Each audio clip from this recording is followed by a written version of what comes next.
abrir nuestra Biblia, inclinemos el rostro para orar. Amante y buen Padre, que tu morada es en los cielos. Gracias, Señor, por este día. Gracias por habernos cuidado. Gracias por el trabajo que nos has dado durante la semana. Gracias por la lluvia que tuvimos durante esta semana también, Señor. Eso ha permitido que nuevamente la hierba vuelva a crecer. Así también en este momento, en esta tarde, Señor, nos encontramos en este lugar con el propósito de tomar ese alimento, el cual necesitamos para poder seguir creciendo. Acompáñanos pues durante esta tarde, lo rogamos en tu nombre sagrado de Cristo Jesús. Amén. ¿Por qué tantas iglesias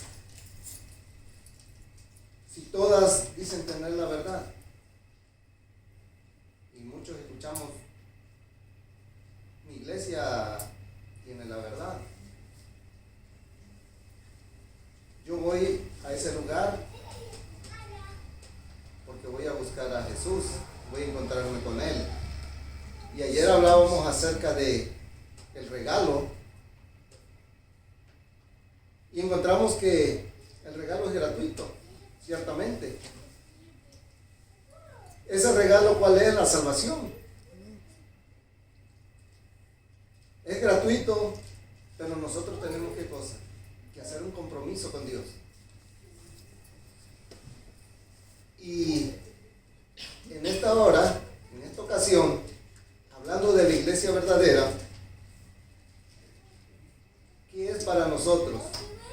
¿En dónde podemos ir para poder encontrar algo acerca de esto, ya que tenemos muchas religiones? Dice que las que más predominan son el cristianismo, el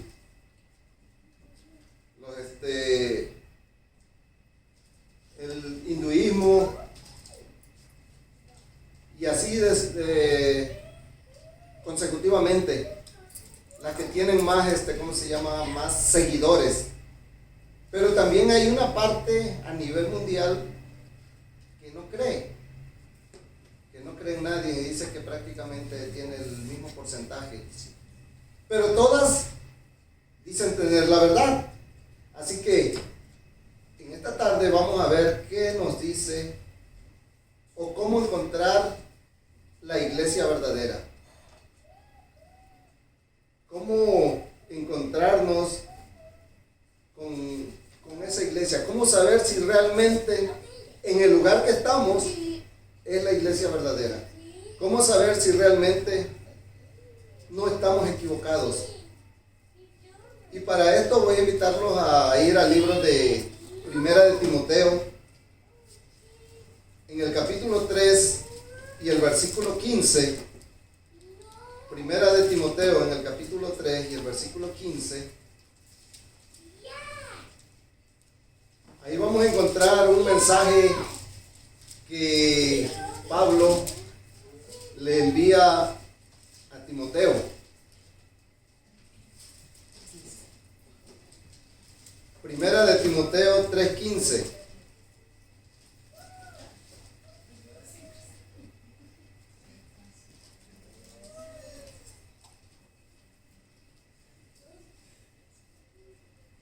¿Lo tienen? Dice de la siguiente manera: para que si me tardo, sepas cómo conducirte en la casa de Dios, que es la iglesia de Dios, del Dios viviente, columna y baluarte de la verdad.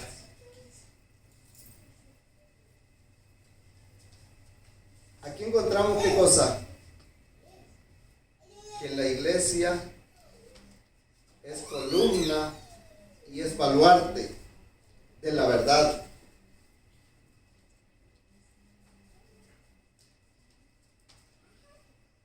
La iglesia no es simplemente una institución social en donde la gente se reúne para sentirse bien. No es una organización humana edificada en la tradición del hombre. La verdadera iglesia es custodio, es protector, es preservador proclamador de la verdad de Dios. La iglesia verdadera tiene todas estas cualidades.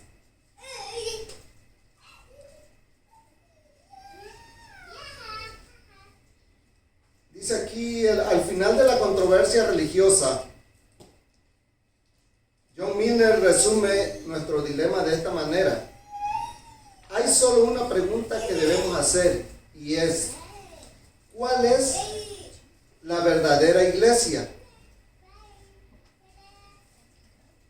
Resolviendo esta pregunta, inmediatamente se resolverá cada pregunta en controversia religiosa que alguna vez fuera agitada. Y vamos a ver las características de una iglesia verdadera. Vamos a ver cuáles son esas características. Y aquí vamos a ir al libro de Hechos, en el capítulo 4, el versículo 12.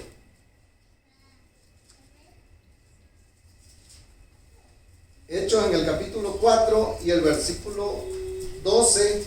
Vamos a ver qué nos dice acerca de esta iglesia.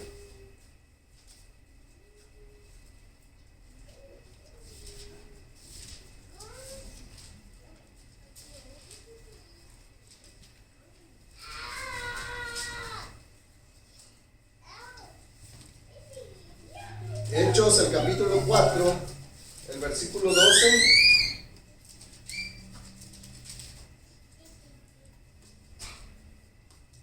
Dice: en ningún otro hay salvación, porque no se ha dado a la humanidad ningún otro nombre bajo el cielo mediante el cual podamos alcanzar la salvación.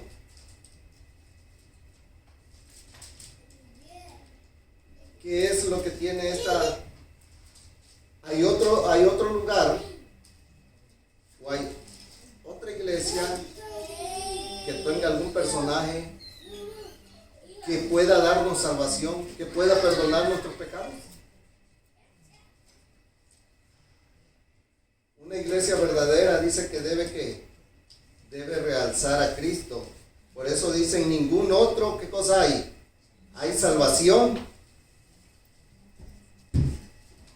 Y no hay ningún nombre bajo el cielo en el cual nosotros podamos ser salvos. Entonces, ¿dónde hay salvación? En Cristo Jesús. Otra característica que encontramos también acerca de la iglesia verdadera, la podemos encontrar también en Salmos 119, 105. Salmos 119, 105.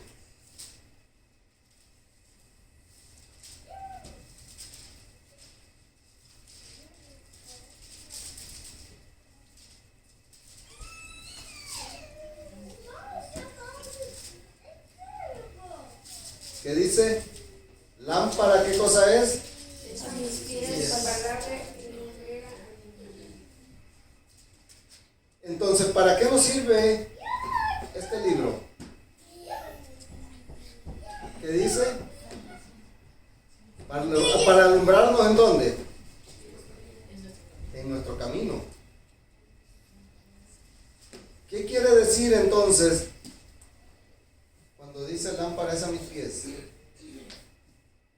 ¿Para qué usamos nosotros una lámpara?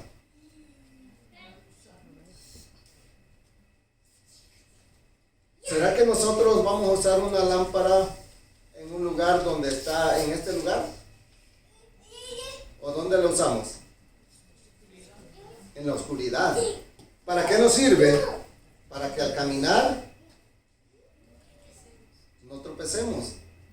Para que al caminar, nuestro caminar sea ¿cómo? Seguro. Entonces aquí encontramos que si nosotros nos tomamos de este libro, vamos a poder caminar seguros. Pero vamos a ver otra descripción en el libro de San Juan, en el capítulo 5 y el versículo 39. San Juan, el capítulo 5 y el verso 39.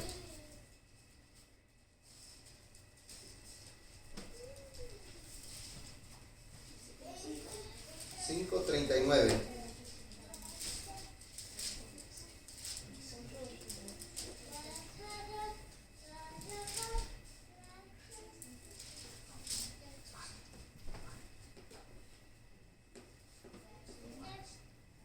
Quizá mi Biblia no varía un poco quizás con la de ustedes.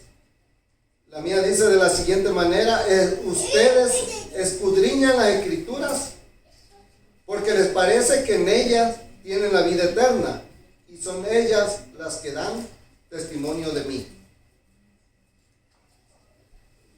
¿Por qué escudriñamos nosotros las escrituras? Esa dice diferente, ¿verdad?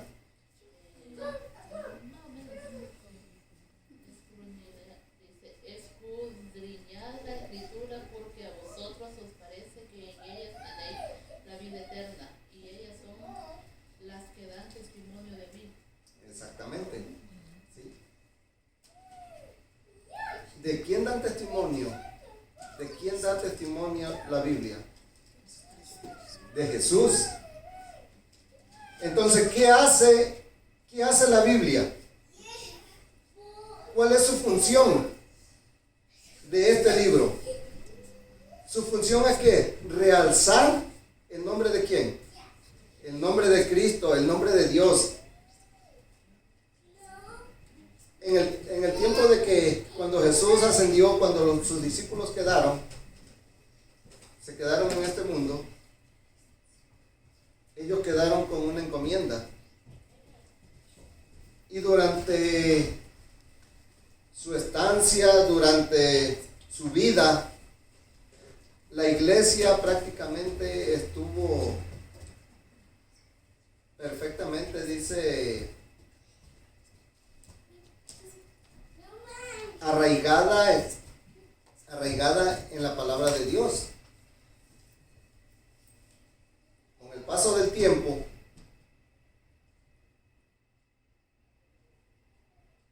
al ya no estar los discípulos, los que habían sido los fieles, los que habían propagado, los que habían predicado el evangelio, al ellos ya no estar, y pues prácticamente en las primeras generaciones, ¿qué pasó? Se empezó a entremezclar lo cristiano con ¿qué?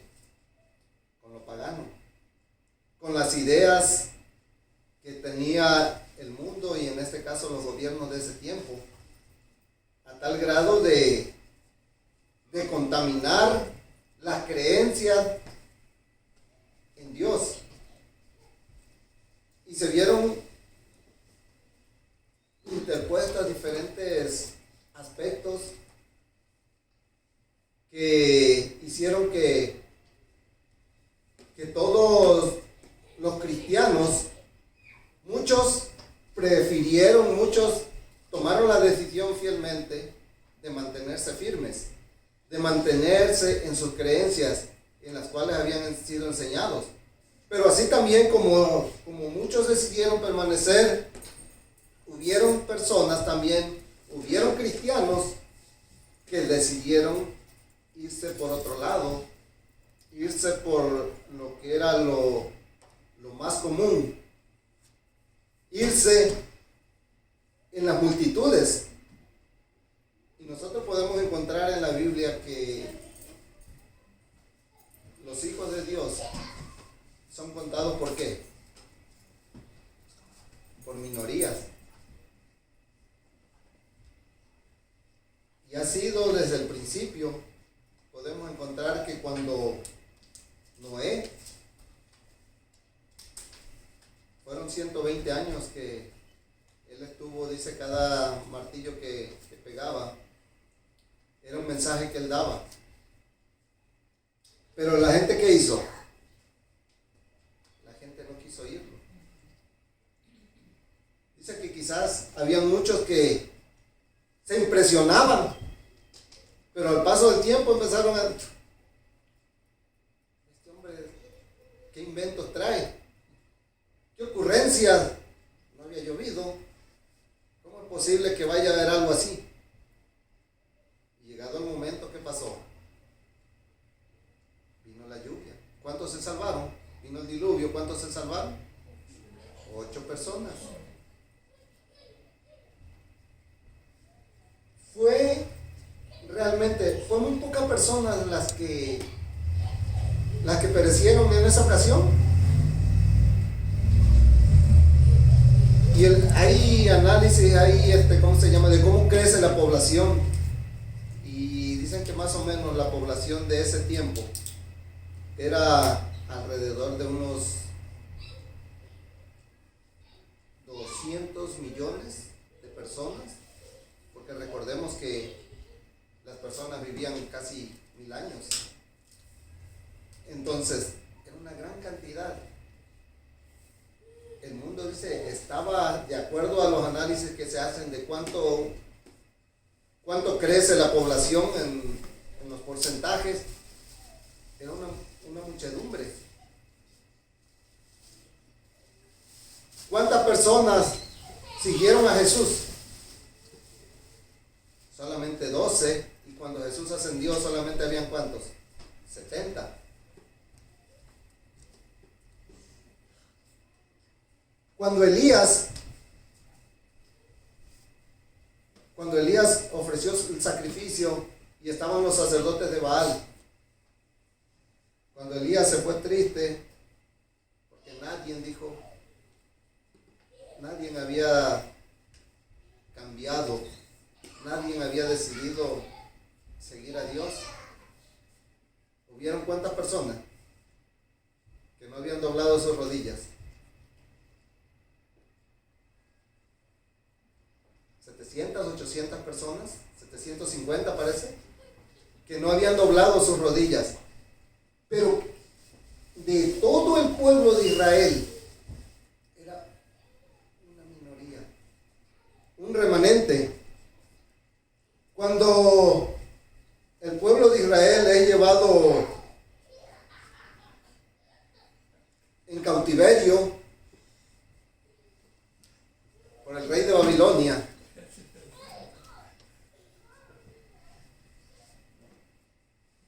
fueron más de 14,000 personas las que fueron llevadas cautivos. ¿Cuántas personas decidieron permanecer fieles y ser un ejemplo para no solamente para el pueblo, sino para esa nación pagana? ¿Cuántos fueron? Eran un promedio de 14,000 personas. Solamente que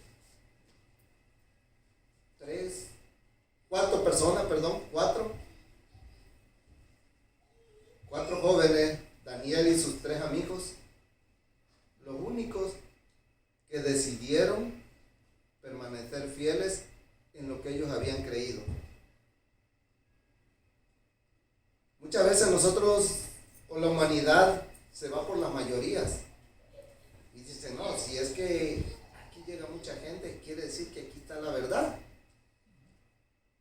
Pero nosotros podemos encontrar en la Biblia que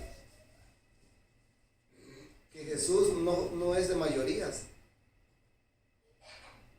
Que Jesús no es un Dios al cual toda la humanidad lo siga. Pretenden seguirlo, ¿pero qué? Con sus propias condiciones, con sus propias ideas. Pretendemos a veces nosotros seguir a Jesús, pero ¿cómo? Con nuestros propios lineamientos. En Israel hubieron personas que decidieron mantenerse fieles, pero hubieron aquellos también que decidieron ofrecer sacrificios extraños.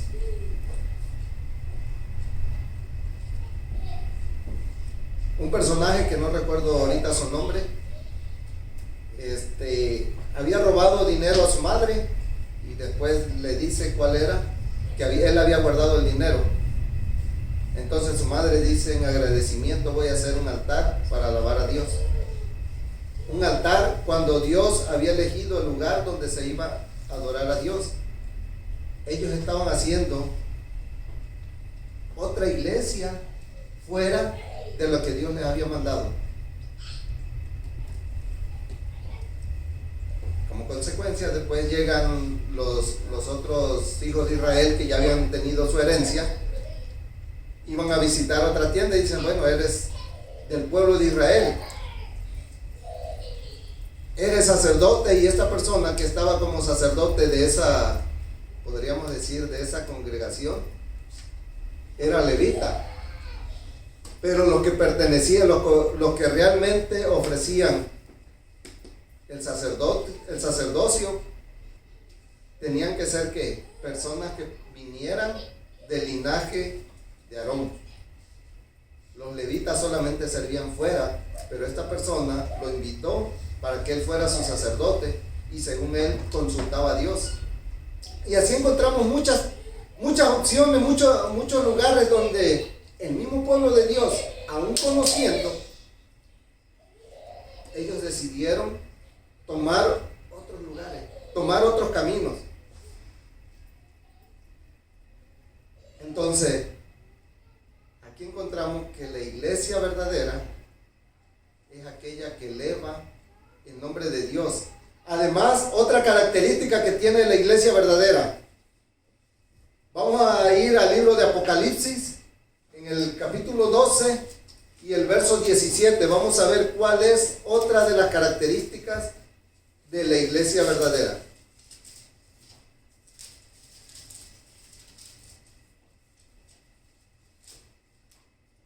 Apocalipsis 12, 17.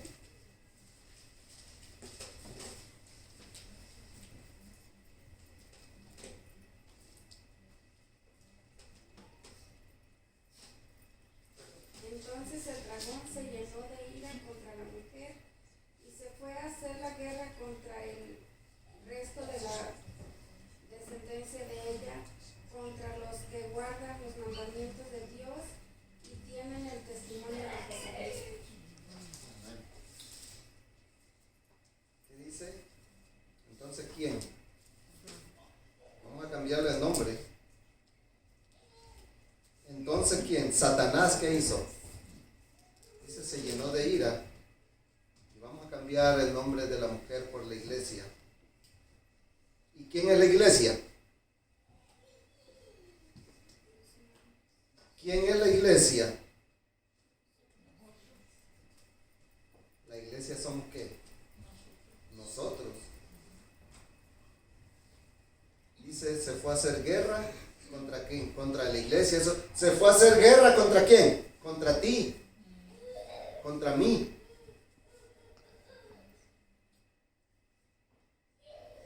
Y luego dice en el último párrafo: los que guardan los mandamientos de Dios. Y tienen el testimonio de Jesucristo.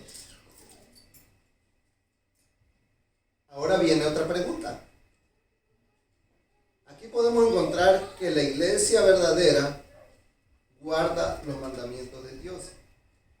Y viene la otra pregunta nuevamente. ¿Realmente guardan los mandamientos todas las religiones? ¿Realmente todas las religiones guardan los mandamientos que están en este libro? ¿Cómo identificar a esa iglesia verdadera? ¿Guardan sus mandamientos? Todos, ¿qué cosa dicen? Obedecer a Dios. Pero aquí cuando nos vamos a este punto, ¿guardan los mandamientos? Dicen guardarlos, y en su gran mayoría dirán: nosotros guardamos la ley de Dios, obedecemos la ley de Dios, no robamos, no matamos, honramos a nuestros padres, no tenemos dioses.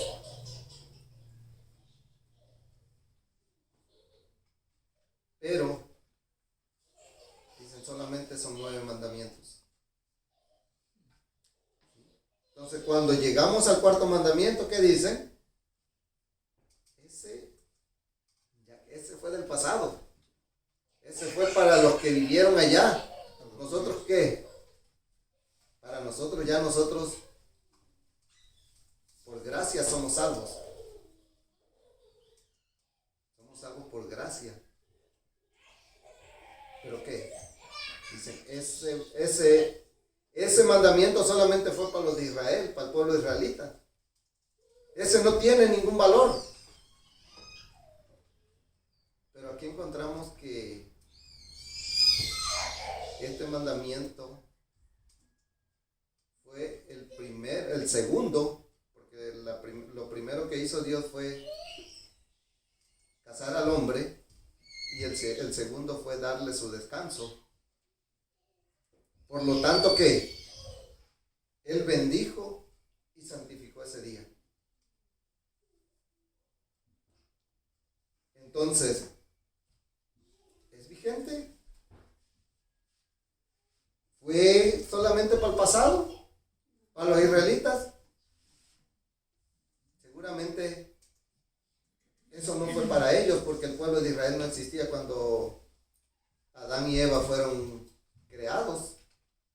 Entonces, cómo afirmar nosotros que los mandamientos fueron exclusivamente para el pueblo de Israel? Y nosotros encontramos en el cuarto mandamiento, en el capítulo 20, el versículo del 8 al 12, cuando Dios se los da, le dice que acuérdense de qué, del día de reposo.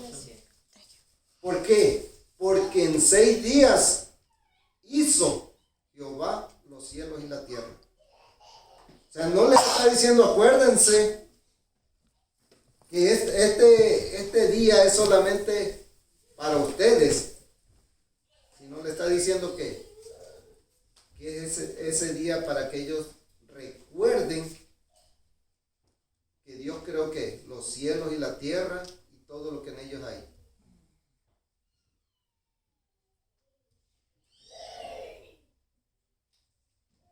¿Y dónde? ¿Por qué entonces solamente para el pueblo de Israel? Entonces realmente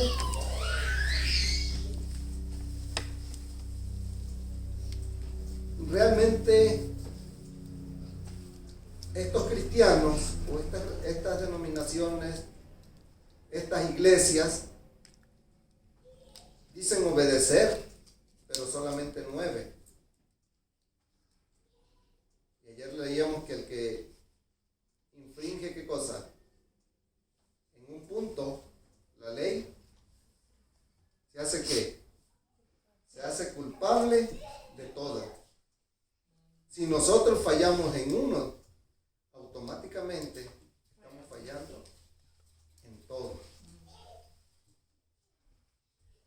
Entonces, realmente, nosotros tenemos esa oportunidad. En la gran mayoría, en la gran diversidad que existe en este planeta, en este mundo, de poder, no que nos digan, sino de nosotros mismos poder analizar, poder estudiar, poder comprender si realmente estamos en el lugar correcto o estamos en el lugar equivocado. Otra característica la vamos a encontrar también ahí mismo en el capítulo 12, el versículo 17. Y la otra es en el Apocalipsis 19:10. Apocalipsis 19:10. Vamos a ver aquí cuál es el testimonio de Jesucristo. Apocalipsis 19:10.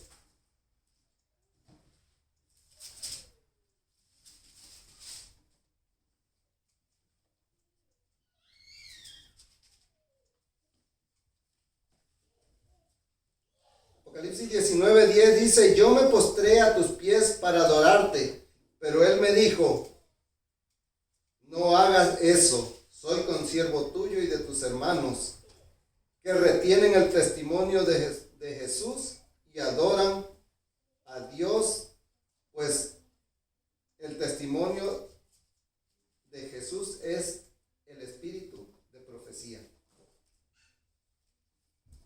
Hoy nosotros tenemos ese privilegio de poder contar con una mujer que sin ninguna experiencia, sin ningún conocimiento, tuvo la oportunidad de escribir cientos de libros. Con solamente tener tercer grado de primaria, de tener tanto conocimiento por inspiración de Dios para poder hablar de salud, de tantas cosas de bien. Y cuando el pueblo de Dios estaba yendo por lados equivocados,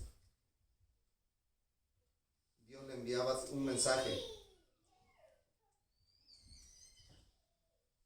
Y esta mujer tuvo ese privilegio, basado en la Biblia.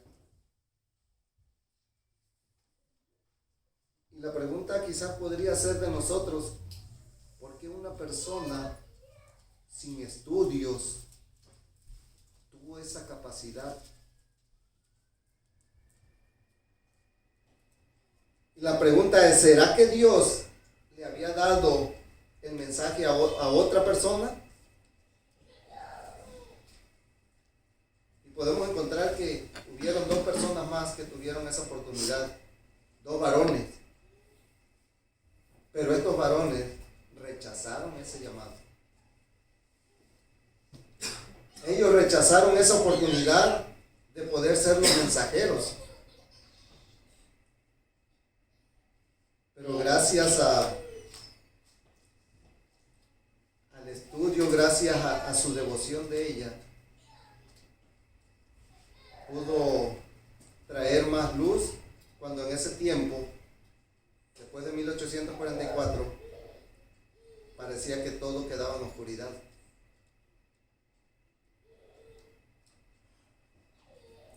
Y yo he leído algunas ocasiones de cuánto se le dificultaba a ella comprender la Biblia. Cuando ella leía algún pasaje, muchas veces no sabía cómo introducirse, no sabía qué era cómo explicarlo. Pero Dios la utilizaba. Cuando Él la utilizaba, sus mensajes eran claros. Y esos mensajes, por fortuna, han llegado hasta nuestros días y hoy los tenemos también como bendición no para cambiarlos por la Biblia, sino para complementar nuestro conocimiento, para complementar nuestro entendimiento. Hoy en día se trata de acusarla, y no solamente a ella, sino hoy podemos encontrar que han salido personas de esta misma iglesia, y no solamente hablando en contra de ella, sino en contra de la Biblia, diciendo que la Biblia fue escrita por personajes que cometieron errores. Entonces nosotros debemos de tener cuidado en cuanto a qué conocimiento recibimos acerca de la palabra de Dios. La Biblia también se ha estado distorsionando, pero en la actualidad nosotros podemos comparar y todavía existe todavía esa originalidad, pero llegará el momento en que sus palabras también van a ser cambiadas.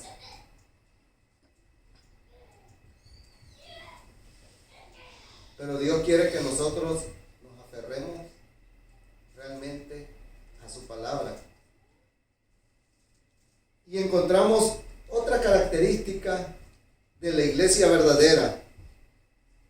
Y esa la vamos a encontrar en San Mateo 28 del 19 al 20. San Mateo 28 del 19 al 20. San Mateo 28, 19 al 20. Aquí encontramos una orden, una invitación que Jesús le hizo a sus discípulos.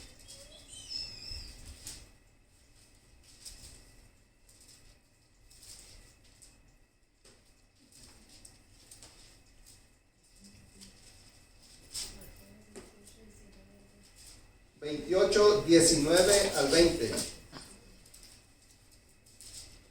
Dice: por tanto, vayan y hagan discípulos en todas las naciones y bautícenlos en el nombre del Padre y el Hijo y del Espíritu Santo, enseñándoles cumplan con todas las cosas que les he mandado, y yo estaré con ustedes todos los días hasta el fin del mundo.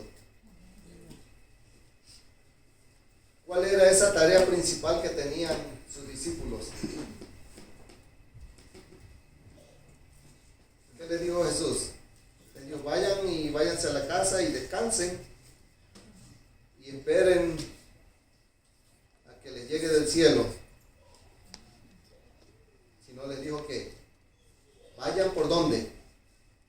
Todo el mundo. Por todo el mundo.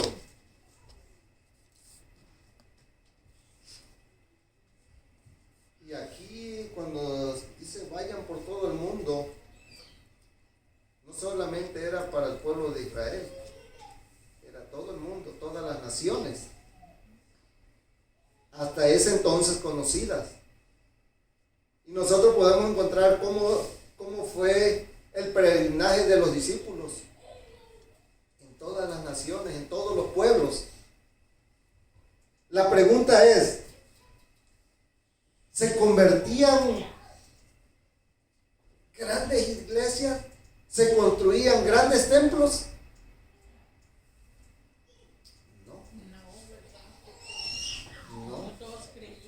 No todos creían.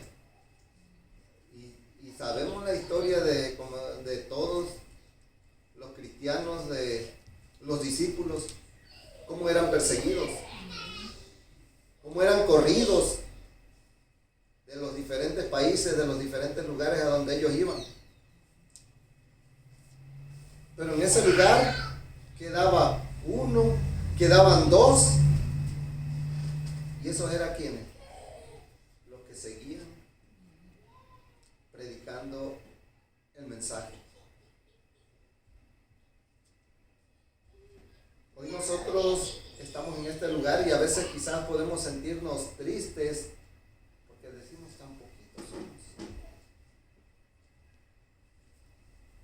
Pero yo quiero decirles que debemos de sentirnos orgullosos porque somos bendecidos por Dios.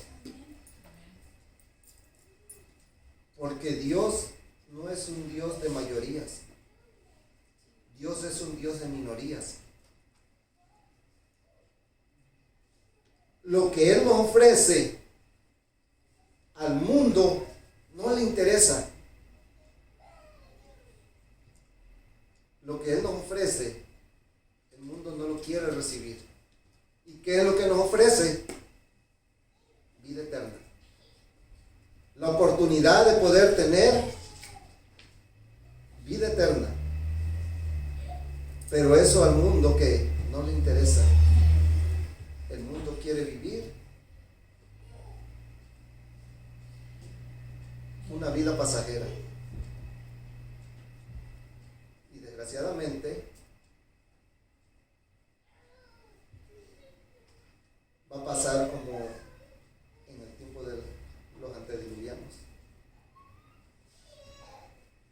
Ellos escucharon. Ellos quizás llegaron a creer en lo que pero al momento de confirmar su fe, ellos desistieron.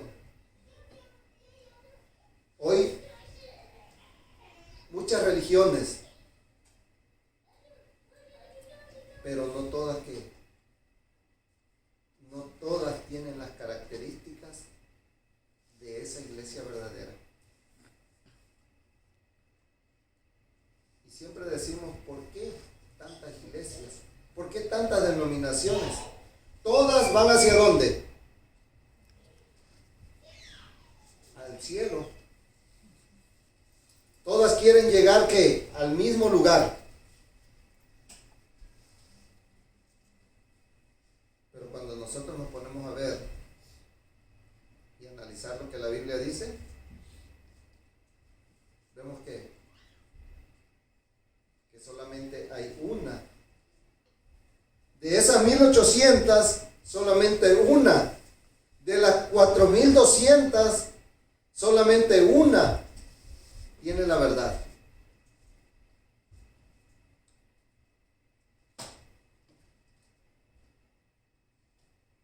La iglesia verdadera tiene otra característica. Y esa la encontramos en Tito, en el capítulo 2 y el versículo 13. Tito, el capítulo 2 y el versículo 13.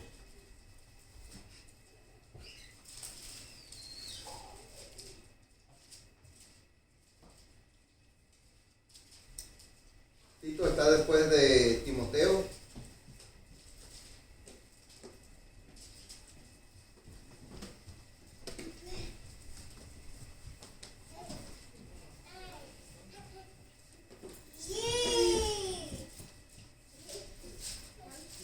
Tito 2:13.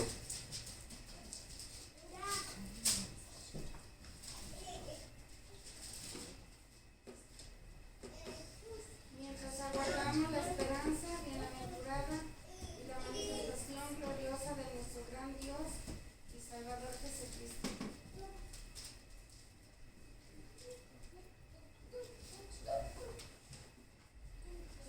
¿Mientras qué? Mientras aguardamos en la esperanza bendita.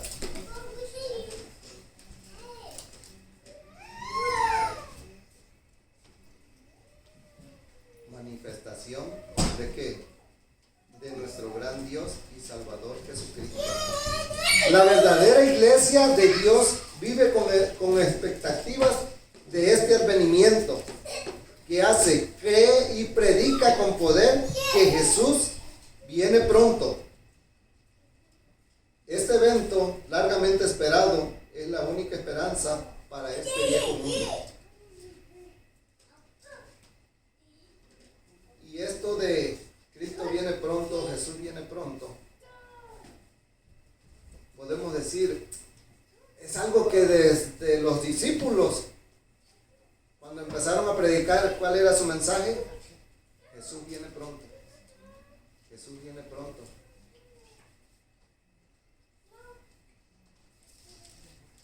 Y hoy puede decir al mundo lo que venía. Muchos cristianos, muchos adventistas quizás han llegado a cambiar de idea porque pasaron años dentro de la iglesia, porque Jesús viene pronto. Los discípulos con fervor, con alegría, proclamaban ese mensaje.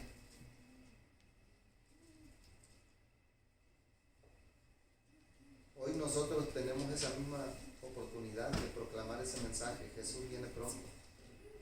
Jesús está a las puertas. Jesús ha dejado señales.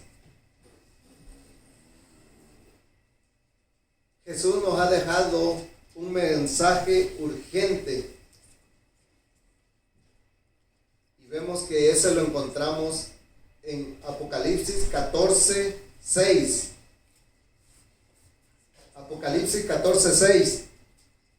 Encontramos que la iglesia de Dios predica Evangelio eterno. Nosotros tenemos esa encomienda de predicar ese Evangelio eterno. Apocalipsis 14:6. También encontramos ahí mismo en el 14:6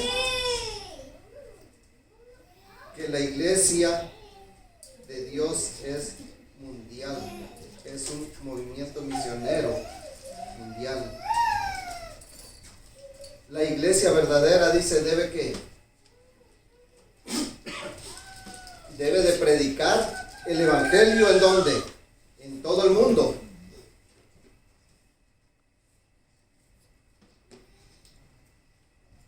Y la iglesia de Dios, la iglesia verdadera,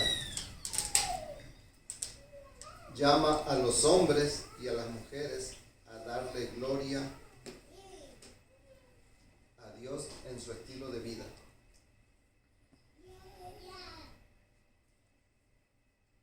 La iglesia verdadera anuncia que la hora del juicio ha llegado.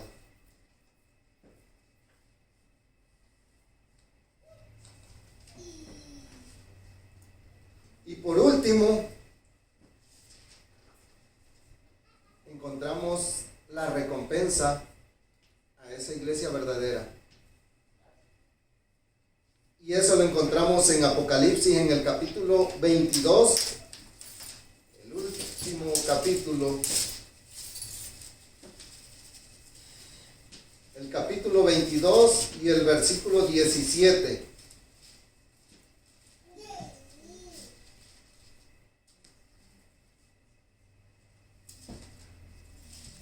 22:17.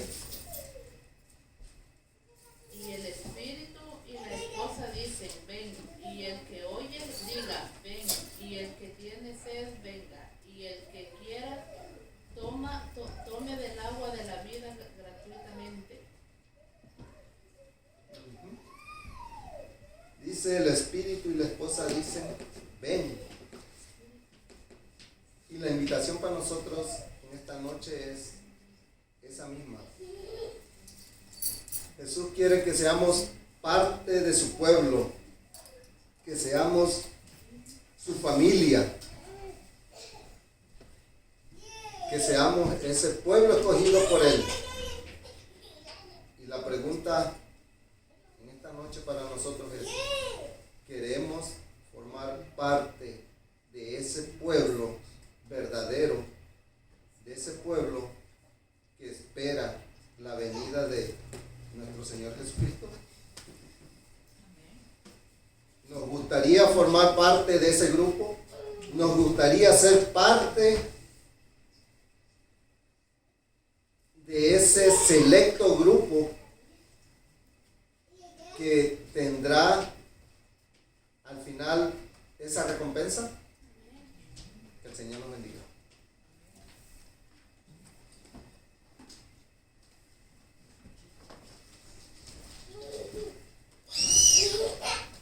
Qué tema tan interesante y tan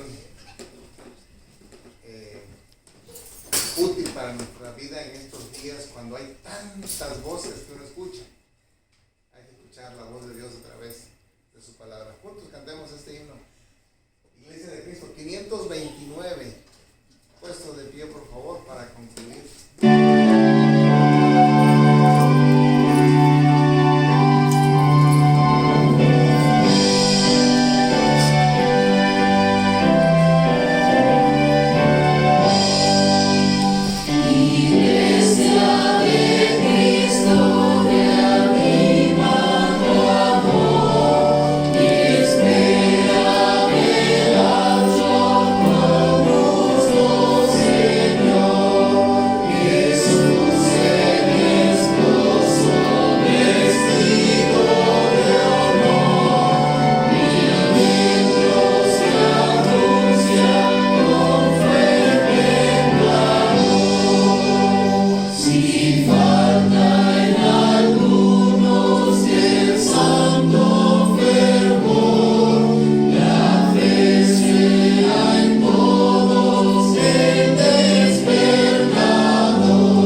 Dios, que tu morada es en los cielos. Gracias por mostrarnos que tienes una iglesia verdadera, que tienes un pueblo que realmente obedece tu ley, obedece tus mandamientos y que cree fielmente en tu pronta venida. Acompáñanos pues durante esta noche, Señor, llévanos con bien. Lo rogamos en tu nombre sagrado de Cristo Jesús. Amén. Amén.